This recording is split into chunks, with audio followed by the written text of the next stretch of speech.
I had accumulated daily fatigue and was just taking a brief nap when my husband came home and was furious at the sight of me. Just a part-timer and you're napping? Get a hold of yourself. I didn't mean to, No housewife should sleep more than 3 hours. If you sleep a minute over, we're getting a divorce. He must have thought he'd won the argument, smirking at me. But I'm not a weak person who backs down from such things. I'll use his words against him and turn the situation around. My name is Rachel Williams, and I'm 28. After marriage, I quit my job to become a full-time housewife supporting my husband. My husband, Jack, is 32. He is an engineer at an IT company and was my former boss. We originally knew each other from work, and he was the one who approached me. For better or worse, my husband can be very strict. Even when we were dating, I was often scolded. Does anyone normally speak like this to their partner? That's what I first thought. He distinguishes between public and private and doesn't let personal feelings interfere. I was attracted to his straightforwardness. It was his idea for me to become a full-time housewife. When I was contemplating continuing my work after marriage, he said, I want you to take care of the house. I'll be the one to work and earn for us. I remember responding anxiously. But wouldn't it be better to keep working and save up until we have kids? I want the house to be clean when I come back. I'm not good at housework, so I want to ask you, Rachel. I see. If that's what you want, Jack, I guess I'll give being a housewife a shot. Yeah, please do. I can take care of the income on my own. And so, I became a full-time housewife just as my husband wanted. I was never particularly good at housework, but I didn't dislike it. After a year of marriage, I've come to realize something. Being a full-time housewife is surprisingly unbusy. Typically, the picture of a housewife is someone who's so consumed by chores that they barely have any time for themselves. But in reality, I'm done with all my housework by noon. Living in a single-story house might be a factor, as it's not as large as a 2-story home, thus less cleaning. Additionally, we don't have any kids, so it doesn't take that much time. Preparing meals is simple enough. Once I make breakfast and dinner for the both of us, I just whip up something quick for my lunch. Laundry isn't a daily task, which inevitably leaves me with free time. Another boring day. I sigh softly as I watch daytime TV. I could go out, but I don't have an income of my own, so shopping isn't exactly guilt-free. Meeting up with friends is difficult too, because everyone works during weekdays. On top of that, we live far from the town, out in the countryside. I would have preferred to live in an apartment near my workplace, but my husband Jack wanted our own home, so we ended up buying a newly built house in this remote rural area. It's fields as far as the eye can see, with the neighbors' houses quite far apart. Making new friends in such a place is next to impossible. Nonetheless, I have to remember that it was Jack who took out a mortgage to buy this house for us. As a full-time housewife, I'm not in a position to complain. I started doing this diet dance I saw on TV out of sheer boredom. It's simply dancing along to the videos they show. It works out the whole body, and my figure is becoming more toned with every session. I initially started it so as not to disappoint Jack after our marriage, but it has since become a daily routine. Once I finish my diet dance, I find myself with nothing to do. This leaves me with way too much time on my hands. I couldn't stand it anymore and decided to discuss it with Jack when he came home. Hey Jack, can we talk? Huh? What's up? You know, I've been thinking, a year into our marriage, being a full-time housewife leaves me with a lot of free time. I was thinking maybe I could start working a bit. Work? No, I want you to take care of the house perfectly. I understand that, and I'll continue doing the housework properly. But it feels like a waste to just sit at home doing nothing. My husband Jack seemed discontent with the request, but I continued to explain my intentions to him nonetheless. Please, Jack, even if it's just a part-time job for a few hours, can't I work a little? But what part-time jobs are even around here? The bakery nearby is hiring part-timers. It's just about 4 hours in the afternoon, and it won't interfere with the housework, okay? Alright, but under one condition. Don't slack off with the housework, okay? Sure, thank you, Jack. With his permission, I went to the bakery in our neighborhood the next day. They seemed to be short-staffed, and I was hired on the spot. That's how I started working outside again after a year. There was a pile of unfamiliar tasks I had to learn, but I was more than happy to be able to work.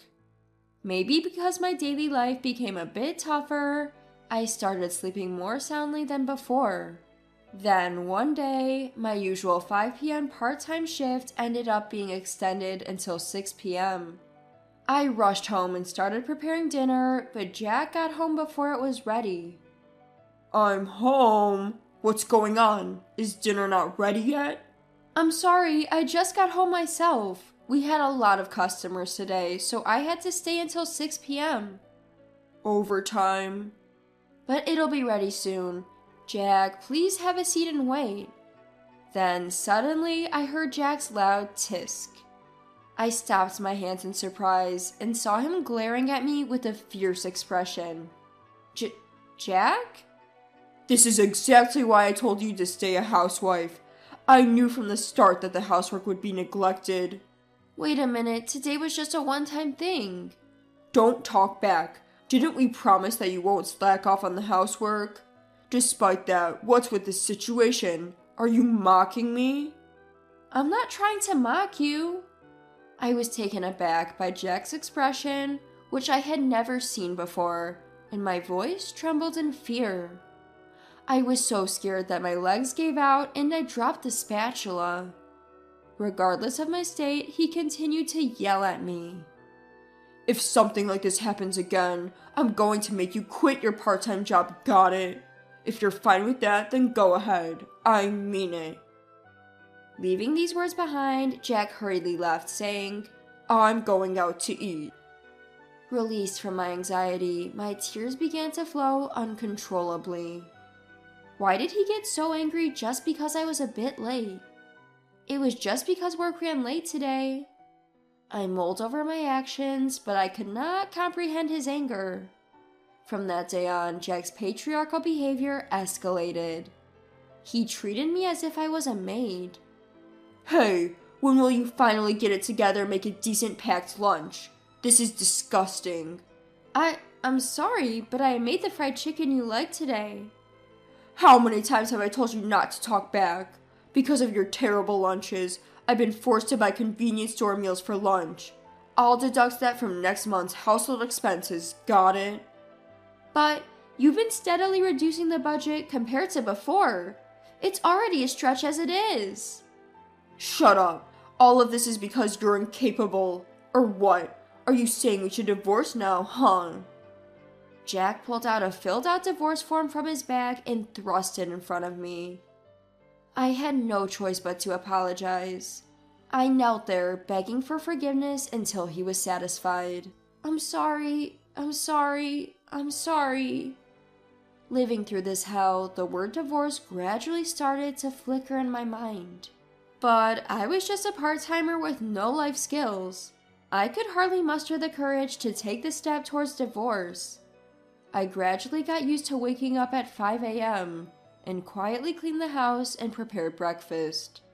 I finished all the housework and dinner preparation in the morning, then headed to my part-time job in the afternoon. Those were my days. Of course, if you keep up with this routine, fatigue builds up. In my case, the emotional exhaustion was more severe than the physical. One day, the store manager at my part-time job seemed to notice my condition. Rachel, you seem tired lately. Are you okay? Manager, I'm sorry. I'm fine.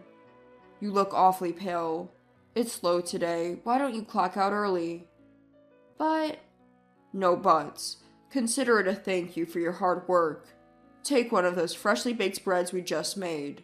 Sorry, thank you very much. Grateful for the manager's generosity, I decided to leave work early.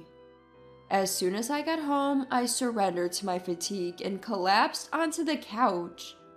The next thing I knew, I had fallen asleep. A few hours later... Hey, wake up already. Huh? Wake up, you lazy bum. What are you doing sleeping? Jolted awake, I found my husband Jack shouting furiously with a demonic expression on his face. When I managed to sit up and look at the clock, it was already past 6:30 in the evening. I felt the blood drain from my body, and the warning signs flashed in my mind. Do you ever get tired of making me angry? I'm sorry. Do you think you can take a nap because you're just a part-time worker? Getting a little too comfortable, aren't we? It's not like I was trying to. Don't talk back to me. No housewife should sleep over 3 hours in the afternoon. As I fell silent, Jack continued to glare down at me with his terrifying expression. Why are you silent? It's your own laziness that's the problem, isn't it? Well... It's a luxury for a housewife to sleep more than 3 hours. If you ever exceed a minute of those 3 hours, I'll divorce you in a heartbeat. Got it? Huh? It's not a huh. You're living a comfortable life because of me. So just shut up and listen. You're so useless. That's when it happened, when the frustration that had been building up inside me exploded. Why hadn't I realized this before? This life, I was only torturing myself. I am done being a slave. I'm going to end this life as quickly as possible. After the perfect revenge, of course. I whispered softly in front of him. I understand, but remember, no complaints no matter what happens, okay? Huh? What do you mean no matter what happens? At most, you'll probably collapse from lack of sleep. We'll see. Anyway, I'll stick to the 3-hour sleep rule, so don't worry. It'll be interesting to see how long you can keep this up. You'll probably end up divorced soon. My husband laughed smugly. But for me, divorce was already a done deal. Now the only thing left was to take my revenge on him. That was the only thing on my mind. When I woke up, it was 2 in the morning. Since I fell asleep at 11 p.m., it was exactly 3 hours of sleep. When I turned on the light in the bedroom, my soundly sleeping husband groaned and covered himself with a blanket.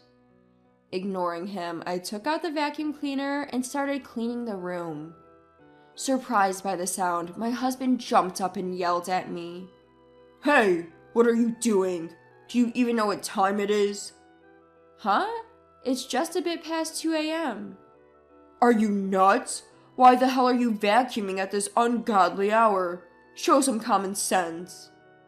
Muttering to himself, my husband covered himself with the blanket again. Once I made sure he had fallen back asleep, I headed to the living room next door. Turning on the TV as loudly as I could, I started playing a high-energy aerobics workout video. Dancing along with the video, I could hear loud stomping from the next room. A red-faced Jack was glaring at me. And once again, he yelled at me. You, don't mess around. I said it's too noisy. Oh, sorry. I'll lower the volume a bit. That's not the point. Your dancing noise is resonating and it's too loud. Just be quiet and sleep. Well, I can't do that. Because I already slept for 3 hours today. What? Anyway, it's disturbing the neighbors. Don't worry about it. After all, we live in the countryside, and there aren't any houses around, are there? Haha. Huh? With a twisted expression, Jack looked at my beaming face. From that day on, I began to wake up at 2 a.m. every night to do all the housework. From 2 a.m., I ran the vacuum cleaner, the washing machine, and everything else. The spare time was for dancing exercises. Continuing this routine, Jack finally cried out a week later. I beg you, give me a break. I have an important meeting first thing in the morning. Huh? But I have to do the housework. Just sleep, please. But I've already slept for 3 hours. That's the rule, right? Oh, should I make some coffee to avoid getting sleepy? I'll start from grinding the beans in the mill. Wanna join? Please spare me. I beg you. I'm on my knees. For the first time, Jack bowed his head to me. Looking down at him, I coldly retorted, Is that all you wanted to say? Huh? You only bow your head for your own sake? Nothing else to say? No, I just want a good night's sleep for tomorrow's meeting. At his words, love froze from the bottom of my heart. He didn't think anything of the harsh words he had been saying to me? Huh? You want to sleep in? You push housework onto others and then tell them not to sleep more than 3 hours while you intend to sleep as much as you want? Don't be ridiculous. What do you think I've been feeling all this time living like this? You who can't even understand people's feelings have no right to marry and support someone. Hey, calm down. I didn't mean to. You've said it before, haven't you? Don't make excuses.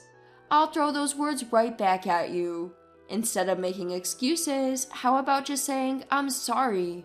I'm completely fed up with you. You're such a jerk, I'll divorce you.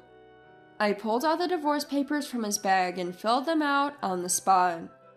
The next morning, I submitted the divorce papers at the city hall and packed my things to return to my parents' home. And so, I put an end to my relationship with my dominating husband. Afterwards, Jack's life was completely changed by my absence. The house turned into a mess, and even his suits for work became disheveled. He began eating out for every meal and soon fell ill.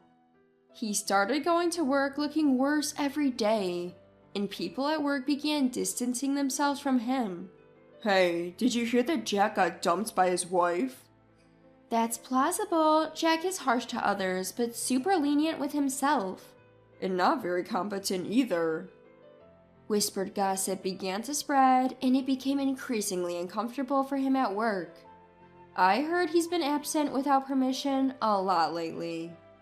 If things keep going this way, it'll only be a matter of time before he gets fired. As for me, I'm now commuting from my parents' house to the bakery. When I told the manager about my divorce, he asked me to work full-time. The salary is good, so I plan to continue working there for a while. I will live my life to the fullest from here on out.